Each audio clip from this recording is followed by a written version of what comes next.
Can you talk about that experience of working on Dexter? Well, it was written sort of with me in mind. They called me up 6 months before the thing was written.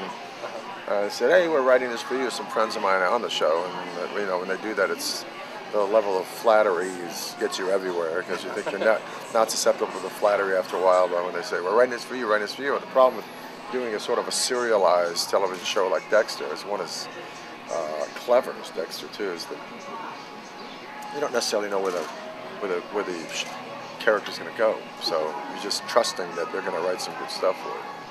And how was the experience for you? Beautiful, wonderful, yeah. Of course, they let me invent a lot of stuff, so they gave me a lot of room. It was great. When they give me a lot of room, then I deliver gold. If I don't have a lot of room, and I got to stick to the cards, then it's not so magical for me. It was very grueling. I was practicing for the New York Marathon. It was a lot of mime, a lot of training, a lot of long hours. I was on a macrobiotic. That's a long time ago. So, it was a wonderful experience. It was a tough one, but ultimately rewarding. I was very happy to do it. Very happy to leave it. Mm-hmm.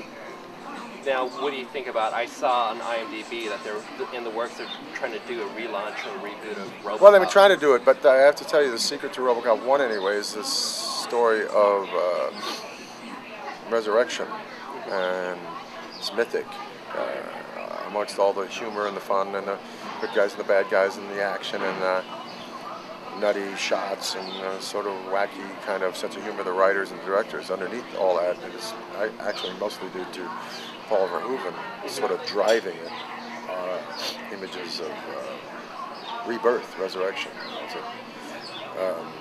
Progress and greed can steal one's identity or even your material life, but only God can take your soul.